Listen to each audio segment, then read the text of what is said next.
میرا سوال یہ ہے کہ میں حافظ قرآن ہوں اور میرے گلی میں میرے گھر کے ساتھ ہی مسجد بھی ہے. میں 5 وقت کا نمازی بھی تھا, نماز بھی پڑھتا تھا باقاعدگی سے. لیکن کچھ عرصہ سے کچھ ایسا ہو گیا ہے کہ میں نماز میں باقاعدگی نہیں رکھ رہا, نماز کے اندر دل نہیں لگ رہا. یا نماز کے ٹائم میں اگر فری بھی ہوں تو میں مینٹلی طور پہ وہ پریپیئر نہیں ہوتا, تیار نہیں ہوتا کہ میں جا کے نماز پڑھ لوں. وہ میرے اندر وہ پہلے والی کیفیت نہیں ہے کہ بے چینی والی کیفیت نہیں ہے.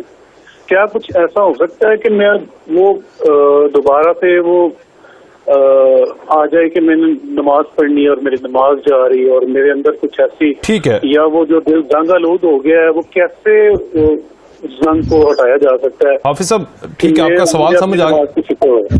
مجھے جو سمجھ آتی, ساحل صاحب اس کے اوپر ڈیٹیل بات کریں گے. مجھے تو یہ سمجھ آ گئی کہ آپ کا دل جو زنگ آلود ہوا ہے نا, اس کے تھوڑا سا زنگ اتر گیا, اس لیے آپ یہ سوال کر رہے ہیں. باقی ساحل عدیم صاحب آپ کو بہتر بتاتے ہیں. جی الحمدللہ صحیح پکڑا آپ نے. زنگ نہیں ہے, بس مٹی آئی ہوئی ہے. مٹی آئی ہے کیونکہ زنگ تو کافی عرصے بعد آتا ہے. اس کے لیے ریت مار چاہیے, اور ریت مار خود تو بندہ لگائے گا نہیں, بڑا جھکن والا کام ہے. نہیں, میں وہی لگانے لگا تھا ابھی کہ آپ نا سب سے پہلے تو یہ یاد رکھیے گا کہ تزکیہ جو ہے نا, تزکیہ وہ کٹھن کام ہوتا ہے, اسی لیے تو اتنا خوبصورت کام ہے وہ. تزکیے کے لیے آپ نا سب سے پہلے تو جتنا زیادہ, آپ تو حافظ قرآن ہیں, آپ اس کا تفسیر اور ترجمے کے ساتھ وہ والی آیتوں کو بار بار جب بھی نماز پڑھیں یا نماز کے علاوہ بھی ان آیتوں کا تذکرہ اور ان آیتوں کا اجرا رکھیں اپنے اندر, کہ جو آخرت کے اندر اللہ تعالیٰ کی قربت کی آیتیں, ٹھیک ہے, قربت کی. بعد میں پھر وہ والی آیتوں کے اوپر آئیں گے جن میں جو اللہ تعالیٰ سے جدائی کی آیتیں ہیں نا, دوزخ کی اور وعید کی. اور دوزخ کیا ہے, اللہ سے جدائی ہے نا دوزخ تو. سو اللہ تعالیٰ کی قربت, آخرت کا ذکر جتنا بھی ہے نا, وہ آپ کو آپ کا جو زنگ ہے نا, جو مٹی ہے, وہ جھاڑ دے گی. کیونکہ ہمیں تو آخرت بہت اچھی طریقے سے سمجھائی جاتی ہے, مسلمان ہیں. دوسرا یہ کہ وہی بات ہے, پروکیسٹینیشن کی وجہ سے وہ والے کام, 2 طرح کے کام ہوتے ہیں اسلام میں, ایک وہ جس پہ جان جاتی ہے اور ایک وہ جس میں مال یا وقت جاتا ہے. ٹھیک ہے, تو نماز تو وہ کام ہے جس میں جان تو نہیں جاتی نا, مال یا وقت جاتا ہے. تو دونوں کاموں میں اس کو پروکیسٹینیشن ہو سکتی ہے. غزوہ تبوک پہ صحابی جب نہیں گئے تھے کیونکہ فصلوں کا ٹائم تھا, تو اصل میں وہ جان اور مال دونوں کے اوپر پروکیسٹینیٹ کر گئے تھے. تو اللہ تعالیٰ نے پھر, ہمیں پتہ ہی ہے پھر کیا ہوا ان کے ساتھ اور پھر کس طریقے سے ان کی توبہ قبول ہوئی.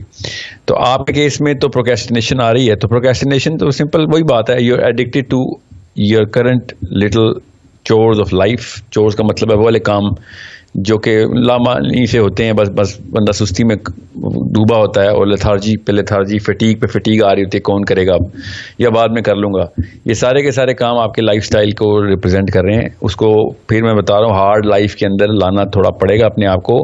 ہمیں یہ موبائل اور یہ ساری کی ساری چیزیں کچا کھا رہی ہیں. ہم نماز بنی ہی اس کیمیکل کو ریگولیٹ کرنے کے لیے, ماڈیولیٹ کرنے کے لیے تھی. اسی کیمیکل کو نفس کہتے ہیں. اس کیمیکل مطلب نفس اس کیمیکل کے اوپر بھی بہت اچھے طریقے سے سمجھ آتا ہے. اور وہ کیمیکل ہارمون جو ہے وہ آپ کو ہر ایسپیکٹ آف لائف میں سست کر دیتا ہے, اور آپ کو پھر روکتا ہے کہ یار کون کام اچھا کام تو بالکل جس میں کوئی چیز ریوارڈ نہیں نا ملتی, آپ کو انسٹنٹ ریوارڈ نہیں ملتی, گریٹیفیکیشن کہتے ہیں, تو اس چیز کو وہ کرتا ہی نہیں ہے. پھر وہ تحریک ہی نہیں لے کے آتا, اور تحریک کا بھی وہی کیمیکل ہے, وہ ٹریگر ہی نہیں ہوتا. تو نماز میں کوئی پیسے تو نہیں ملتے نا, یا کوئی تعریف تو نہیں ہوتی, یا پھر یہ تو اللہ نے آخرت کے لیے کام رکھے میں. تو جو چیز آپ کو دنیا میں جو چیزیں مل رہی ہوں گی اس پہ آپ دیکھیں گے آپ کی تحریک کافی اچھی ہوگی, مگر جو چیز کا ریوارڈ دنیا میں نہیں مل رہا ہوگا اس پہ آپ سستی کر رہے ہوں گے.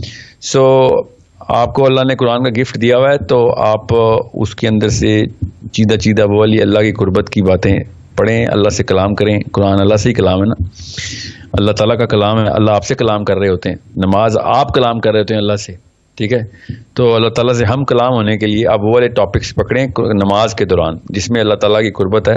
آپ حافظ ہیں, آپ تو آرام سے پکڑ سکتے ہیں نا وہ والی تمام تر آیتیں اپنی پہلی دوسری رکعت کے اندر درود شریف کے بعد تشہد میں بیٹھ کے وہ والی باتیں کریں اللہ سے جس میں اللہ کی قربت اللہ نے خود بیان کی ہے, اور وہ والی دعائیں کریں, اور اردو میں بھی کریں, جو کہ آپ کو اللہ تعالیٰ کے سامنے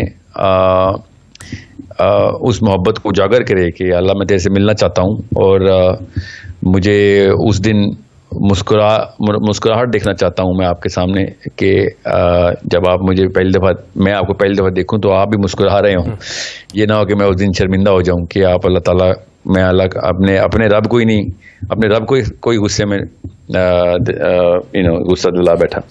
تو آپ بات کر رہے ہیں, ٹھیک ہے, یہ دوبارہ نماز پڑھنے لگ جائیں گے, اچھی بات ہے, کیونکہ انہوں نے سوال پوچھے, اٹ مینز کہ یہ پڑھنا چاہتے ہیں. اور اسی طرح بڑے لاکھوں لوگ ایسے ہیں جو کہ نہیں کر رہے, لیکن انہیں پتا ہے کہ وہ نہیں کر رہے, کرنا چاہتے ہیں, ہیمر نہیں ہو رہا, پہلا وہ جو قطرہ ہے بارش کا وہ نہیں ہو رہا. اس کی کیا وجہ لگتی ہے آپ کو؟ کیونکہ حافظ قرآن ہے, مجھے نہیں پتا کہ ان کی کیا پوزیشن ہے, لیکن موسٹ آف دی میجورٹی ہماری سوسائٹی کے اندر, بالخصوص بر صغیر کے اندر, ہم حافظ قرآن ہو جاتے ہیں صرف طوطوں کی طرح. ہمیں وہ پتہ نہیں ہے کہ اس کے اندر کیا لکھا ہے. اگر اس کے اندر ہمیں از پر اسی طرح ترجمہ یاد ہو اور وہ ہیمر ہوتا رہے ہمیں, تو شاید ہمیں یہ بارش کے قطروں کی آپ سے یا مجھ سے پوچھنے کی ضرورت نہ پڑے. وہ بارش کا قطرہ تو اللہ تعالیٰ نے خود قرآن پاک میں رکھ دیا ہے, ہم اس کا ترجمہ نہیں یاد کر پاتے. نہیں, یاد کرنے کی ضرورت نہیں ہوتی ترجمے کو نا. حافظ کو اگر عربی سیکھ لینا, وہ عربی سیکھ لے بس, تو ترجمے کی ضرورت نہیں. حافظ کے قرآن پہلے سے ہے, عربی اس کو آ گئی, اس کے پاس پورا کا پورا اللہ تعالیٰ کا بیان آ گیا اس کے اندر. تو وہ اگر عربی سیکھ لینا تو سب سے بڑا کام کر سکیں گے وہ, اپنے لیے بھی, اپنے تمام رعیت کے لیے بھی. تو یہ تذکرہ جو ہے نا, میں اسی لیے کہہ رہا ہوں کہ وہ والی آیتوں کا تذکرہ کریں, اجرا کریں, کہ جس میں آخرت کا بیان ہے, تاکہ دل جو ہے نا وہ پگھل جائے.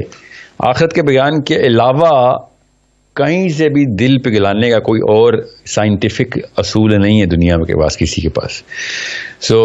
جب آپ آخرت کا بیان پڑھتے ہیں قرآن پاک میں, تب آپ کو پتہ چلتا ہے نا قیامت جب آ رہی ہوگی یا آ جائے گی, اس کے بعد کیا ہوگا, پھر دوزخ میں کیا ہوگا, جنت میں کیا ہوگا, اللہ تعالیٰ کس طریقے سے نوازیں گے, اپنے آپ کا دیدار کروائیں گے اور اپنے قربت میں بٹھائیں گے, تو کیا ہوگا.